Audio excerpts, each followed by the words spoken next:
13h, le journal à la présentation. Adja Fatou Ibrahima Sadi, bonjour. Tout de suite les titres. Bonjour Adja Fatou, bonjour à tous.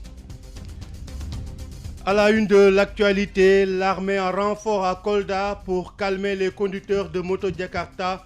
Ces derniers ont déversé leur colère dans les rues ce matin suite à un incident entre un des leurs et un agent de sécurité de proximité.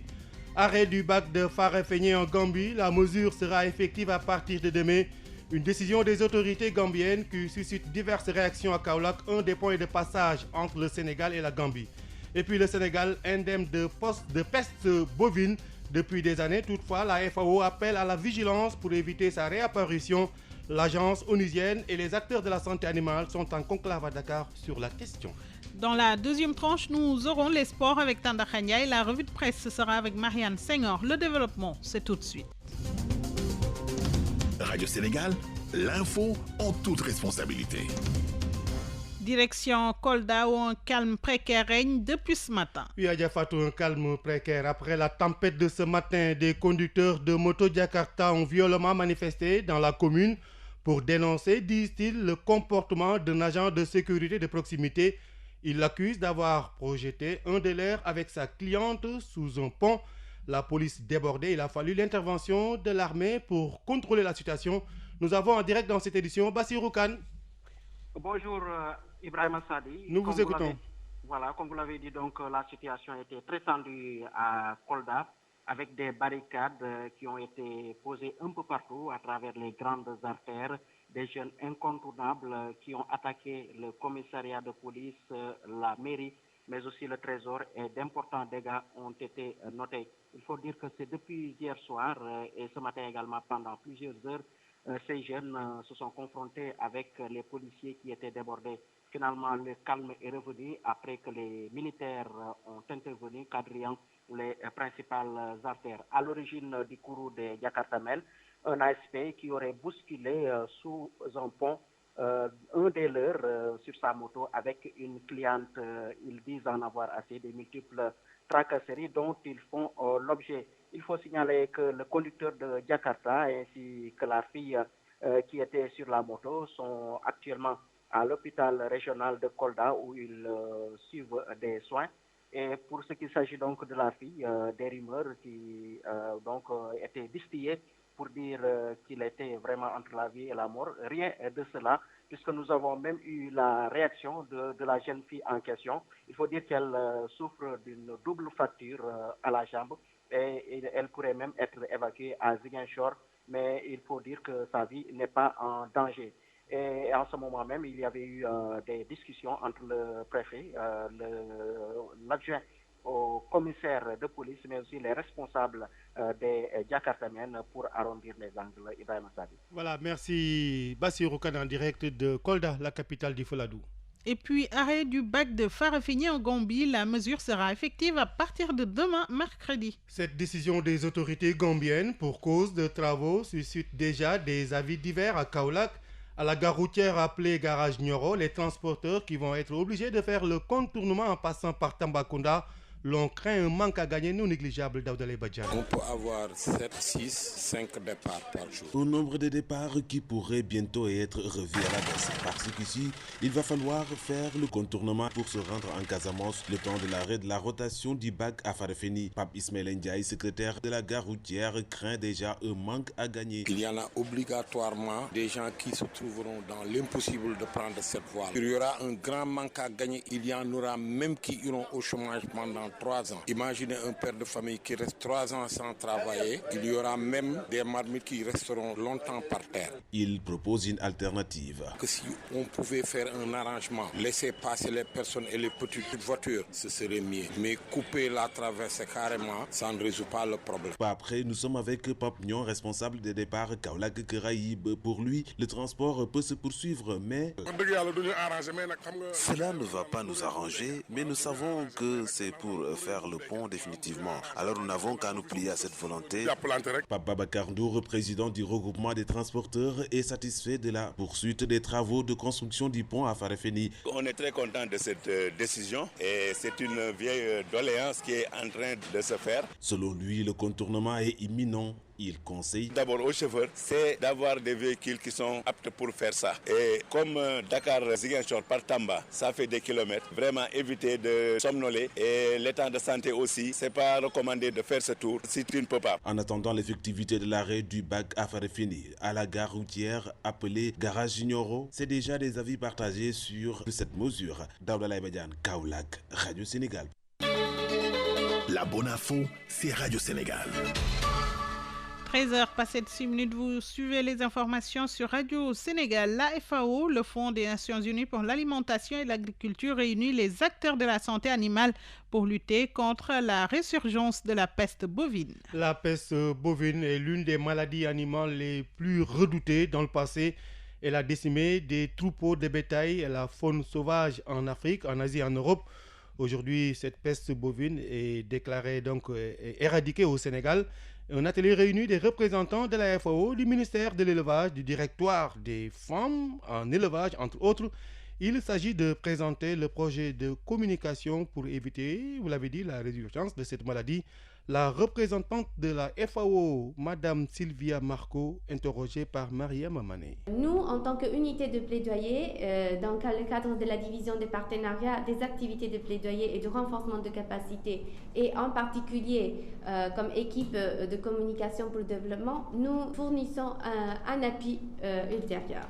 Et naturellement, dans chaque pays, nous sommes appuyés par les représentations de la FAO locale. La FAO et l'Organisation mondiale de la santé animale travaillent ensemble pour maintenir cette éradication avec toute une série de mesures à mettre en œuvre qui sont nécessaires. Il est important aussi de voir que dans les autres continents aussi, on a eu beaucoup de cas de peste bovine. Bon, l'Europe, en effet, c'était chez nous en Italie en 1949, mais si vous regardez en Asie, il y en a eu beaucoup, jusqu'au 2000 au Pakistan.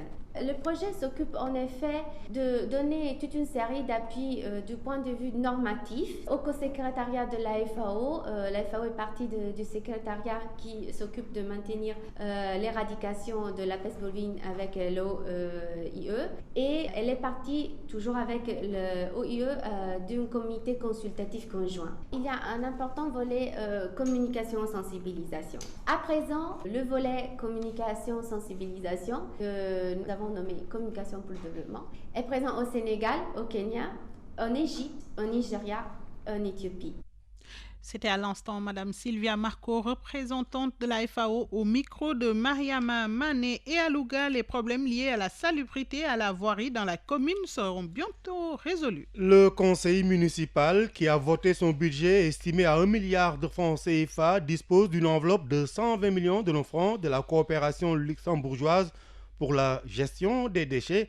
Les autorités municipales comptent aussi sur le programme de modernisation des villes, Promoville, pour renforcer et réhabiliter la voirie Ousmane Beng. Le budget de la commune de Louga a connu cette année une hausse de 88 millions de francs CFA. Il s'élève à 1 milliard 247 millions, dont 346 pour l'investissement. La ville, avec l'appui de la coopération luxembourgeoise, bénéficie d'une enveloppe de 120 millions pour la gestion des ordures. Madické Dieng, secrétaire général de la mairie. Cet appui est évalué autour de 120 millions. Il y a aussi une autre tranche de 43 millions qui vont arriver au cours de l'année 2017. Donc les grands projets dans ce volet-là concernent la finalisation de la décharge maîtrisée de Touba Seras, mais aussi acquérir un tracteur. Il y a aussi la réhabilitation des centres de transfert. On en a 3 dans la commune. Sur la question de la voirie, en dehors d'un investissement de 41 millions prévu pour de grosses réparations, le secrétaire général rassure avec le programme de modernisation des villes. Le bouchage des nids de poules, c'est-à-dire l'entretien de la voirie, est toujours programmé en fonds propres. On va continuer ce processus qui est déjà très avancé. Cette année, on intègre le grand programme, ce qu'on appelle le Promoville, projet de modernisation des villes, où on a au moins 10 km de route à faire au niveau de cette ville. On aura 4 km par exemple de route bitumée, 9 à faire, mais aussi on a de la réhabilitation. Vraiment au niveau de la voirie, on aura beaucoup d'avancées. Des conseillers qui disent ignorer certains projets ont demandé au maire, ministre délégué Moustapha Diop, de corriger et d'être un peu plus réceptif aux critiques et suggestions. Ils ont également déploré la présence massive et distinguée de ces gardes rapprochés qui n'avaient selon eux rien à faire à cette session, pourtant ouverte au public. Ousmane Beng, Louga, Radio Sénégal. Après Louga, direction Touba, 4 malfaiteurs ont été arrêtés par le commissariat spécial de la ville. Ils sont auteurs présumés de plusieurs cambriolages. Dans cette affaire, Adja Fatoussar, le receleur principal est déjà sous les verrous. Le dossier est en instruction au tribunal de grande instance de Diourbel. Voici le commissaire de Touba, Serigne Modoumbake Diagne, au micro de Abdoulaye Ban. C'est suite à des opérations d'abord de recherche, de filature, de surveillance de cette bande qui, depuis quelques mois quand même, écumait la ville, constituée d'une dizaine de personnes et qui, chaque nuit, donc, rentrait dans les quartiers et s'introduisait dans les domiciles par effraction. Parce qu'en fait, ils ont des arrache-cours. Il y a un parmi eux qui est un maçon et puis qui excellait dans l'art de démonter les grilles des fenêtres. Et à chaque fois, donc, ils s'introduisaient dans les domiciles pour voler les téléviseurs écran plat, quand même qu'ils affectionnent bien. Et on a interpellé le même jour 2 membres de la bande, ce qui nous a conduit le même jour à Hambourg, où on a pu quand même interpeller le chef de la bande et un autre acolyte. Parce qu'en fait, ils étaient actifs aussi bien à Touba qu'à Hambourg. C'était à l'instant Serigne Modoumbake Diagne, commissaire de la ville de Touba. Merci Ibrahima Sadié. On termine l'actualité nationale avec la religion. Nous sommes en plein dans le carême catholique, moment choisi par l'archevêque de Dakar pour sa tournée pastorale. Monseigneur Benjamin Ndiaye était dans la région de Fatick. Il a rendu visite aux malades de l'hôpital régional et aux détenus de la maison d'arrêt et de correction de Fatick. Sur un autre domaine, il a demandé patience aux habitants de Bicol et Fayil qui souhaitent voir leur secteur érigé en paroisse. Surtout cela, suivant les explications de Jean-Pierre Ngorgakou. Durant les 4 jours de visite pastorale effectuée dans la paroisse Saint-Jean d'Arc de Fatick, Monseigneur Benjamin Ndiaye a d'abord rendu visite au secteur de Bicol et de Fayil pour s'enquérir de visu de leur situation. Partout, l'érection de leur secteur en paroisse reste leur principale préoccupation. Monseigneur Benjamin Ndiaye. À Bicol comme à Fayil, il pousse pour que je puisse créer des paroisses. Et donc c'est revenu comme un leitmotiv, paroisseau Imbougou. On a entendu ça sur tous les tons.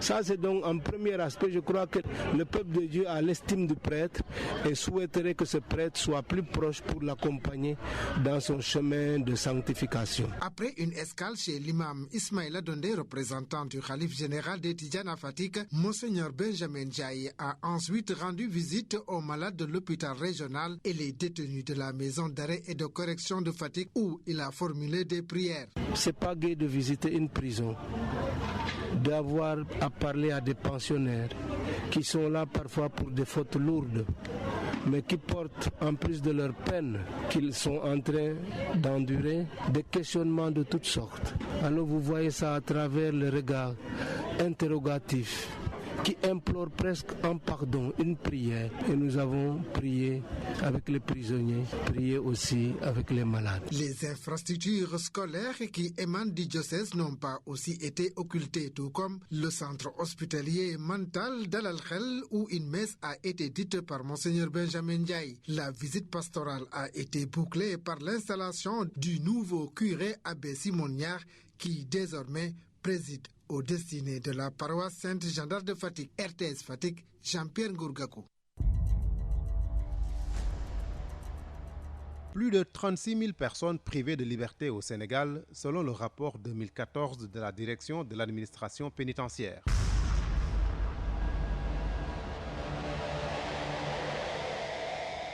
Une population incarcérée dans les 37 prisons du pays, dont la plupart datent de l'époque coloniale. Près de la moitié de ces détenus attend toujours d'être jugés. Comment la surpopulation est-elle gérée au Sénégal? Comment nos prisons sont tout simplement gérées? Le détenu est-il réellement préparé à une réinsertion réussie dans la société? Au gré de l'actualité, l'émission mensuelle de la rédaction du journal parlé de Radio Sénégal fait une incursion dans l'univers carcéral. Au gré de l'actualité reçoit ce mercredi 15 mars 2017 le colonel Daouda Diop, directeur de l'administration pénitentiaire. Au gré de l'actualité, c'est ce mercredi de 16h à 18h sur le réseau synchronisé de Radio Sénégal.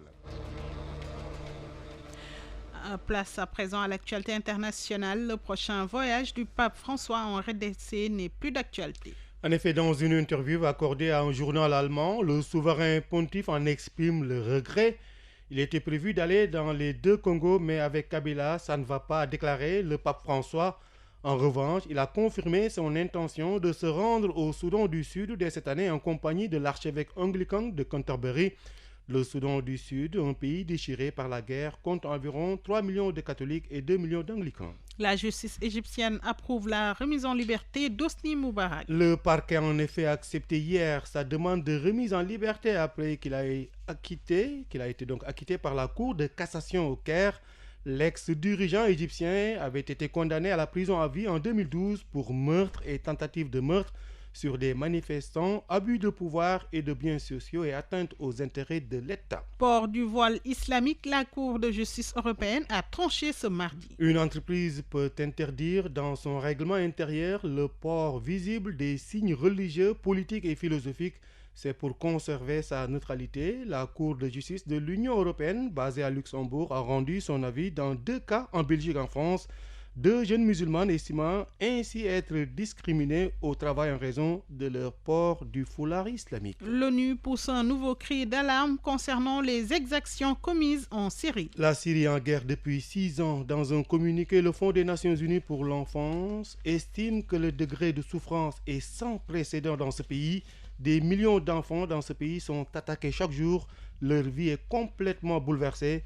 Il faut dire à Diafatou que près de 6 millions d'enfants sont sous assistance humanitaire en Syrie.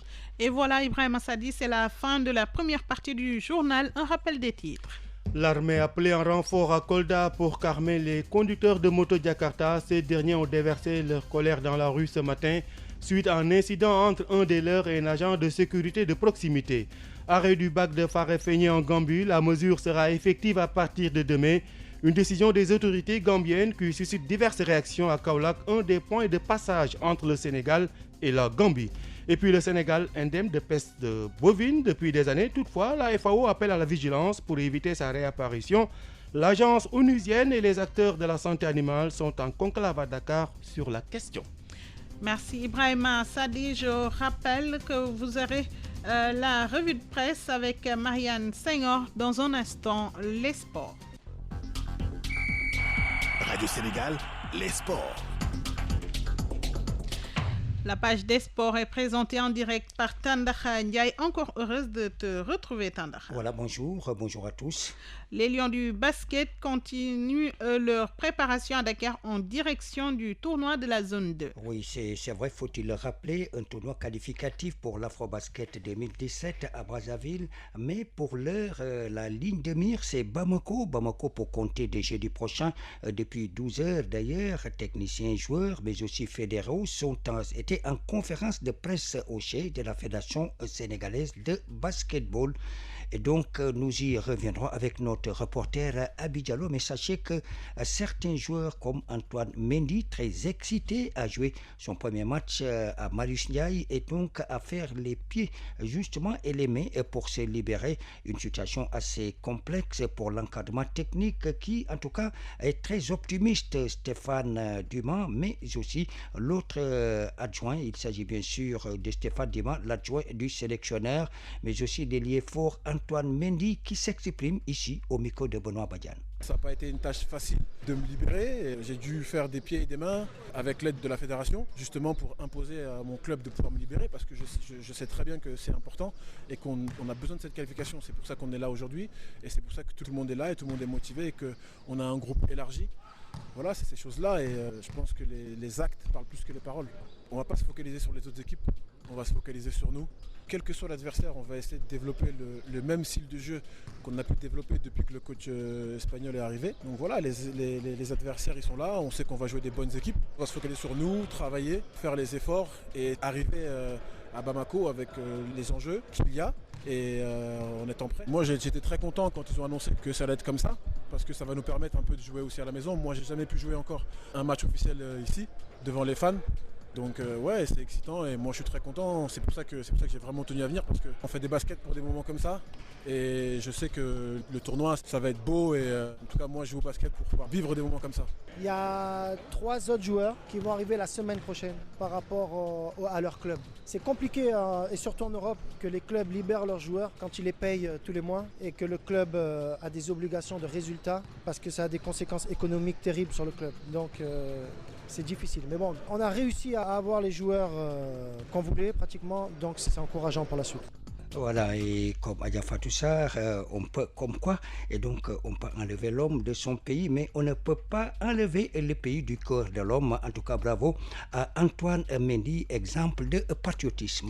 Football à présent, on reparle de Zambie 2017. Oui, alors le résultat, vous connaissez déjà. Nos juniors vont justement rentrer cet après-midi à Dakar avec leur médaille d'argent. Mais intéressons-nous pour l'heure au tirage au sort de ce mondial des U20. C'est donc demain, mercredi, en Corée du Sud pour ce mondial 2018. Le Sénégal est logé au pot 2 en compagnie du Mexique, de l'Argentine et de la Nouvelle-Zélande, mais aussi du Japon et du Costa Rica. Le coach des Lions est déjà sur place à Séoul pour suivre ce tirage au sort. Du football local avec les huitièmes de finale de la Coupe de la Ligue, on connaît depuis hier le tableau des quarts de finale. Oui, à la liste des qualifiés s'ajoute le Guédiawaye Football Club qui a sorti la Sonacos de Diourbel 1-0, mais aussi le Stade de Mbour qui a éliminé l'AS Pikine sur le même score à Caroline Faye de Mbour, Alassane Dia, l'entraîneur de l'AS Pikine, et Youssoufa Dabo, celui du Stade de Mbour. Ils sont au micro de Marie Diagne.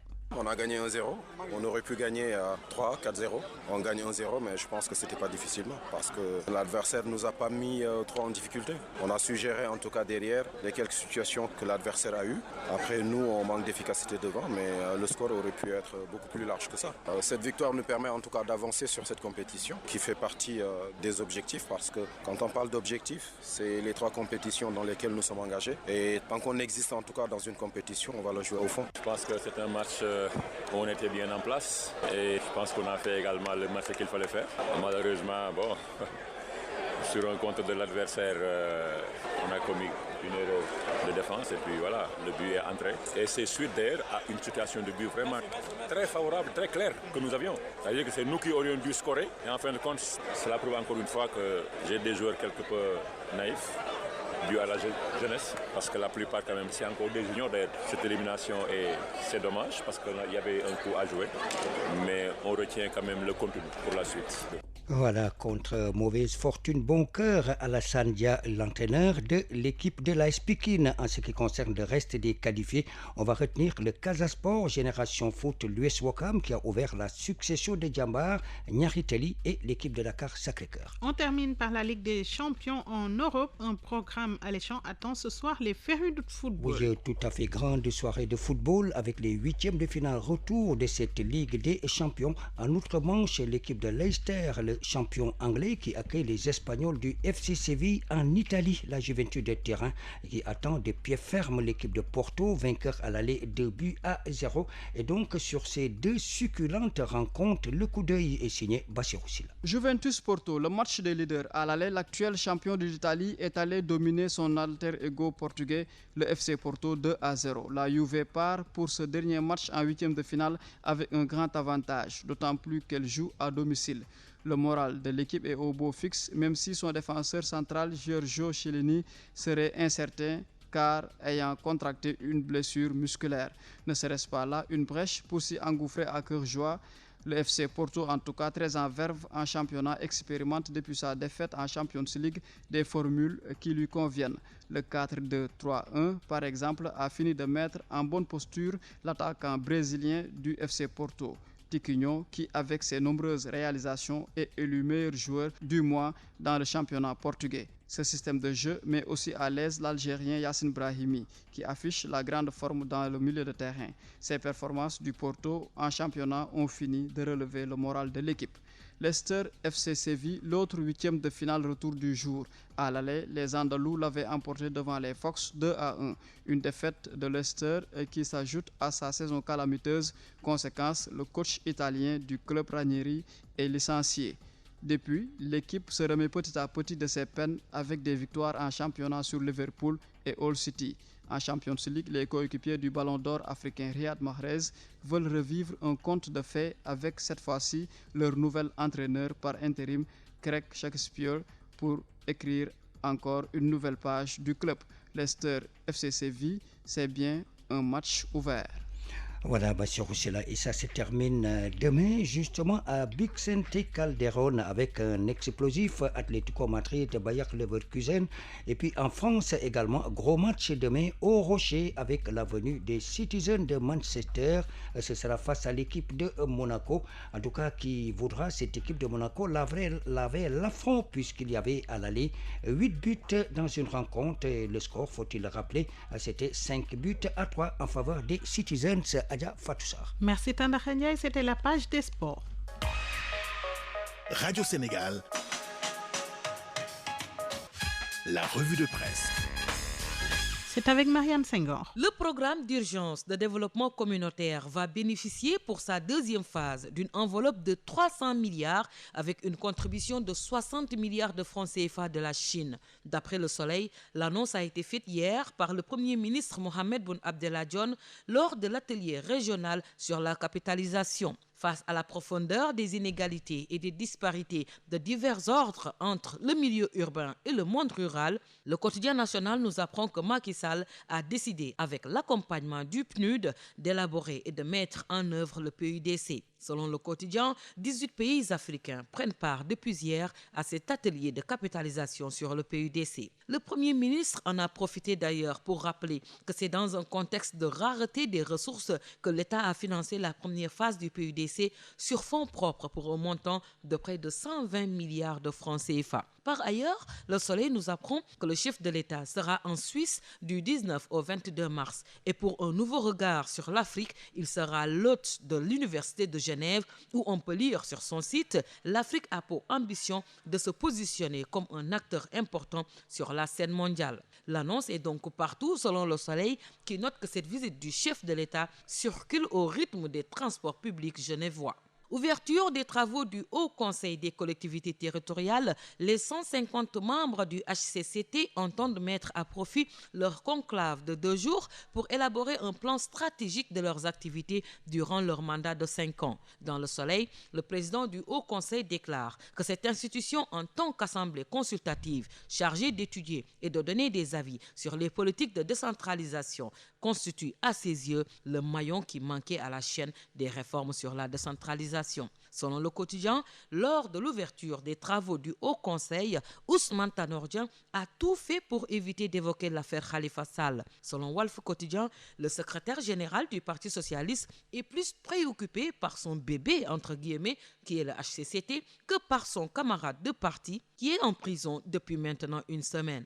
Eh bien, si Tanor n'est pas préoccupé par cette affaire, Aïssata Tall Sall si. Dans Le Témoin, l'avocate estime qu'à travers l'emprisonnement, on cherche à salir Khalifa Sall et à atteindre sa moralité. C'est pourquoi elle annonce que la défense entend d'abord solliciter une liberté provisoire pour son client et n'exclut pas de saisir la Cour de justice de la CEDEAO. Et dans Libération, Maître Aïssata Tall Sall déclare que c'est intolérable que 20 personnes seulement soient autorisées à voir Khalifa Sall en prison. Inculpé et placé sous mandat de dépôt le 7 mars pour les délits de détournement de deniers publics, recel de deniers publics, escroquerie portant sur des deniers publics pour la somme de 1,8 milliard et association de malfaiteurs, Maître Aïssata Tall Sall pense dans les Échos du jour qu'on ne pouvait pas trouver mieux pour charger lourdement le maire de Dakar. En tout cas, assure-t-elle dans Libération, ils arriveront à démontrer que Khalifa Sall n'a absolument rien fait. Khalifa Sall a commis trop d'erreurs, déclare Serigne Abdoul Aziz Sy Al Amin.